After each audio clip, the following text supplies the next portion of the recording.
எல்லாம் இருக்கலாமா? இருக்கலாம். அதுக்கு மிகப்பெரிய ஆதாரம் என்ன தெரியுமில்ல? இன்னைக்கு மதீனா ஷரீஃபுக்கு போங்க, நபிகள் நாயகம் ஸல்லல்லாஹு அலைஹி வஸல்லம் அவருடைய ரவுதா ஷரீஃப் இருக்குதுலங்க, அதுதான் இந்த உலகத்திலேயே மிகப்பெரிய தர்கா. இப்ப தர்காவே கூடான்னு சொன்னா மதீனா ஷரீஃப்ல ஒரு பெரிய தர்கா வச்சிருப்பாங்களா? அதனால தர்காக்கள் அப்படிங்கிறது நம்முடைய மார்க்கத்திலே இருக்கிறது. அதாவது கழுது மேய்க்கிற பையனுக்கு இப்படி ஒரு அறிவான்னு உன் மேல எல்லாருக்கும் பொறாமடா. சவுதியில இல்ல அப்படிங்கறதால நம்ம செய்யக்கூடாதா? அல்லாஹ் தஆலா எதை பின்பற்ற சொன்னா? குர்ஆனை பின்பற்ற சொல்லி இருக்கிறான். இறைத்தூதர் ஸல்லல்லாஹு அலைஹி வஸல்லம் அவர்களை பின்பற்ற மட்டும் அல்லாஹ் சொன்னா. அல்லாஹ் தஆலா எங்காவது சவுதியை பின்பற்றுதான் சொன்னானா? அது இறைத்தூதர் ஸல்லல்லாஹு அலைஹி வஸல்லம் அவங்க தான் சொன்னாங்களா நீங்க சவுதி பின்பற்றுங்க இல்ல அப்படிங்கும் பொழுது சவுதியில இல்லை ஆக இங்க ஓதக்கூடாதுன்னு எப்படி சொல்லலாம்? அது வேற வாயி, இது நாரவாயி. சவுதி இருக்குது, சவுதியிலே பாருங்க, சவுதியில எப்படி நடக்குது தெரியுமா? இங்க சில பேர் சொல்லுவாங்க அங்க தர்காவா இருக்குது, அங்க மௌலிதா இருக்குது. அப்ப சவுதியை பின்பற்றும் இறைவன் சொல்லலையில அதே சவுதியில தான் அமெரிக்க ராணுவமும் இறங்கி இருக்குது. அரைகுறை ஆடைகளோடு அமெரிக்க பெண்கள் இருக்கிறார்கள், மது அருந்துகிறார்கள். சவுதி கவர்மெண்ட் இது அனுமதிச்சிருக்குது. அதனால மது அருந்துவது கூடும். ஏங்க சவுதி நாட்டிலே சவுதி கவர்மெண்ட் அனுமதிச்சேங்க நான் சொல்றேன், சரியாருமா? ஐயோ ரொம்ப குழப்பறானே. பார்வை இறைவனின் பார்வை, இறை நேசர்களுடைய காது கேள்வி இறைவனுடைய கேள்வி அப்படிங்கிற அந்தஸ்து வந்துருது. அதே போல இறை நேசனுடைய கை இறைவனுடைய கை அந்தஸ்து வருது. அதனாலதான் நம்மனால பார்க்க முடியாதையெல்லாம் அவங்கனால பார்க்க முடியுது, நம்மனால கேட்க முடியாததையெல்லாம் அவங்கனால கேட்க முடியுது, நம்மனால செய்ய முடியாததையும் அவங்களால செய்ய முடியாத. காரணம் என்ன? அவர்களுடைய ஒவ்வொரு செயல்பாடும் இறைவனுடைய தரப்பிலிருந்து நடக்குது. அந்த பவர் வந்துருச்சு, அதனாலதான் அது முடியுது. என்ன புரிஞ்சிருச்சா? இல்ல நானே புரியாம குழம்பிட்டு இருக்கேன், உனக்கு புரிஞ்சிருச்சா?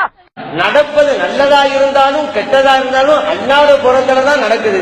அப்படி நம்மளனாலதான் மூஞ்சினா இருக்கிறோம். அப்படி இருக்கும்போது யார்கிட்ட கேட்டா உங்களுக்கு என்ன செய்யறது அண்ணா நம்பி இருக்கீங்க? ஏண்டா என் வாயை பிடிக்க உண்மையெல்லாம் வர வைக்கிறீங்க?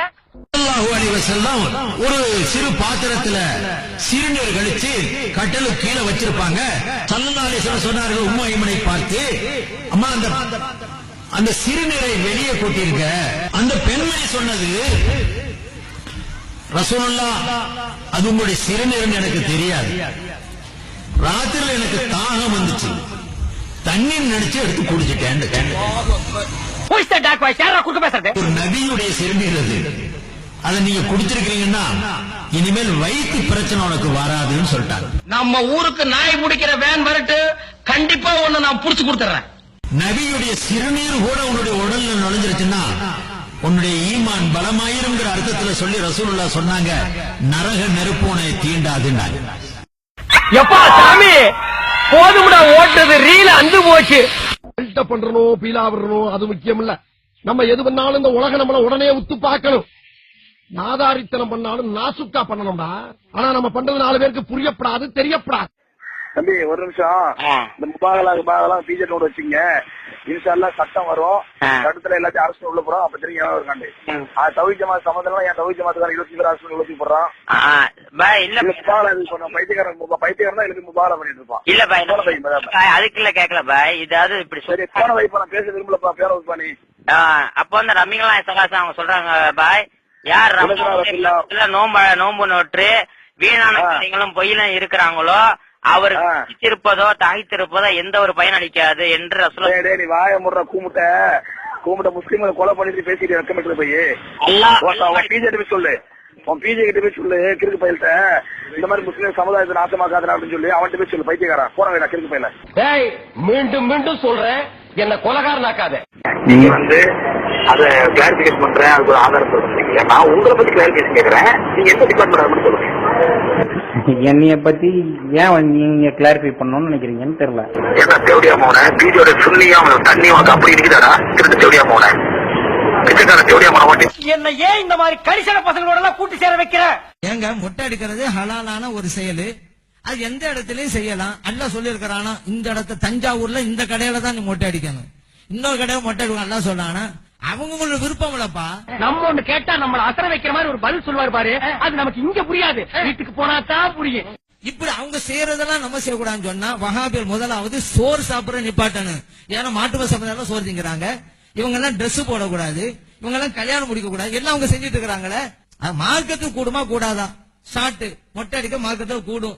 இந்த இடத்துலதான் அடிக்கணும், இந்த இடத்துல அடிக்கூடாது எல்லாம் சொல்லல, எந்த இடத்துலயும் கூடும், நாகூர்லயும் கூடும். I am very happy. Start music.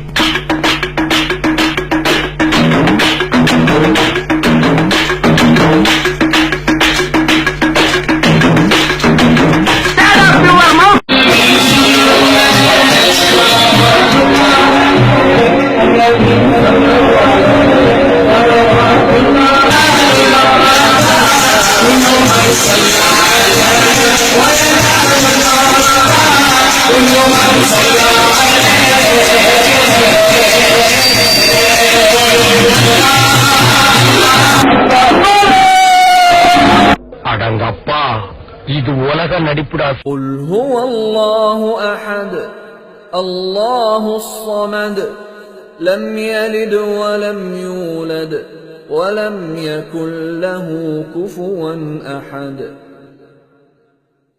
அன்பிற்குரிய சகோதரர்களே, தமிழ்நாடு தௌஹீத் ஜமாஅத்தின் சார்பாக நாம் ஷிர்க் ஒழிப்பு மாநாட்டை அறிவித்திருக்கிறோம். தௌஹீத் என்று சொன்னால் ஓரிரை கொள்கை, அதுக்கு எதிரானது ஷிர்க். அப்ப இந்த ஜமாஅத் ஷிர்க்க ஒழிச்சாதான் தௌஹீத் நிலைநாட்ட முடியும் என்கிற அடிப்படையில் இந்த ஷிர்க் ஒழிப்பு மாநாடு என்பது நம்ம ஜமாஅத்தினுடைய உயிர் நாடியான ஒரு கொள்கையாக இருக்கிறது. இந்த ஷிர்க்கை எதற்காக ஒழிக்க வேண்டும்? மனிதன் செய்கிற பாவங்களிலேயே மிக பெரிய பாவமாக அல்லாஹ்விடத்திலே கருதப்படுவது இந்த ஷிர்க் தான். அல்லாஹ்வுக்கு இணை கற்பிக்க இந்த செயல் தான். எந்த அளவுக்கு பெரிய பாவம் என்று சொன்னால் அந்த பாவத்திற்கு தண்டனை கிடைப்பதோடு நின்று விடாது. இணை கற்பித்தால் அவங்களுடைய தொழுகை பாழாகிவிடும், நன்மை கிடைக்காது. அவங்களுடைய நோன்பு பாழாகிவிடும், ஜக்காத் ஹஜ்ஜி போன்ற வணக்கங்கள் எல்லாம் பாழாகி போய்விடும். பொருளாதாரத்தை கொண்டு அவன் செய்திருக்கிற அறப்பணிகள் எல்லாமே பாழாகிவிடும். அப்ப ஒரு மனிதன் செய்கிற எல்லா நல்லறங்களையும் எது அழித்து நாசமாக்குமோ அப்படிப்பட்ட ஒரு விஷ கிருமிதான் இந்த ஷிர்க் என்ற இணை வைத்தல். அல்லாஹ் திருமறையில் சொல்கிறான், "வலவ் அஷ்ரகு லஹபித அன்ஹும் மா கானூ யஅமலூன்." இவர்கள் இணை கற்பிப்பார்கள் என்று சொன்னால் இவர்கள் செய்த நல்லறங்கள் எல்லாம் அழிந்துவிடும். இது யாரை பத்தி சொல்றான்? நபியே, உமக்கும் இதை அறிவிக்கிறோம், உமக்கு முன்னர் அனுப்பப்பட்ட நபிமார்களுக்கும் அறிவித்திருக்கிறோம். என்ன அறிவித்தோம் என்று சொன்னால், லயின் அஷ்ரக்த லயஹபத்தன் அமலுக, நீ இணை கற்பித்தால் உன்னுடைய நல்லறம் எல்லாம் நாசமாகிவிடும். இறை தூதர்கள் என்கிற ஒரு உயர்ந்த தகுதியை படைத்தவர்களாக இருந்தாலும் அல்லாஹ்வுக்கு இணை கற்பித்து விட்டால் இல்லாமல் போய்விடும். அழிஞ்சு போயிடுச்சா?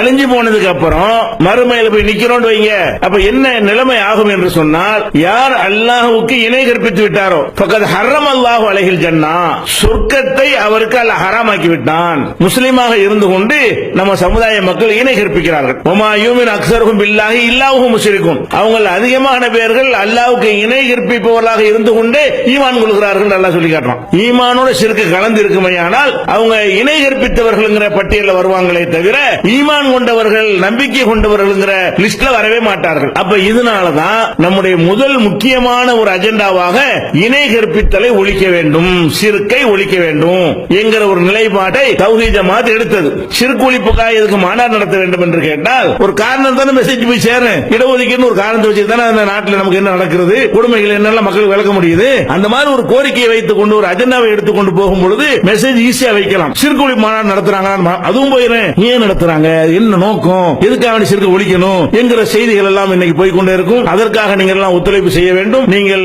வருவதற்கு முயற்சி பண்ண வேண்டும். உங்களுக்கு தெரிந்தவர்களுக்கு சொல்ல வேண்டும். வேறு கருத்தில் உள்ளவர்களை கூட வந்து பாருப்பா, நாங்க என்ன சொல்றோம் கேளுப்பான்னு சொல்ல வேண்டும். உங்களுடைய சொந்தம் பந்தம் குடும்பத்தாருக்கெல்லாம் இந்த செய்தியை பாஸ் பண்ண வேண்டும். நீங்களும் இந்த ஷிர்க்குக்கு எதிரான கருத்துக்களை எல்லாம் உங்கள்ட்ட கொண்டு சேர்க்க வேண்டும். எல்லோரும் அந்த மாநாட்டுக்கு வந்து ஆக வேண்டும் என்று நீங்கள் வற்புறுத்த வேண்டும். மற்ற மாநாடுகளை போல 2 நாள் வைத்து ரொம்ப சிரமப்பட்டு பல ஏற்பாடுகள் செய்ய முடியாமல் மக்கள் ஒரு விரக்தி அடைந்த நிலை வரக்கூடாது என்பதற்காக வேண்டி சின்ன குறுகிய டயத்திற்குள்ள நடத்தக்கூடிய மாநாடாக இருக்கிறது. இது சிரமமாக இருக்காது, ஈஸியான முறையிலான ஒரு மாநாடாக ஏற்பாடு செஞ்சிருக்கிறோம். ஷிர்க்கை சரியான முறையில் புரிந்து அதை விட்டு விலகக்கூடிய வகையில மெசேஜ்கள் தரப்படும். அப்படி அதை பெற்று நன்மை பெறக்கூடிய மக்களாக அல்லாஹ் அனைவரையும் ஆக்கி அருள்வானாக.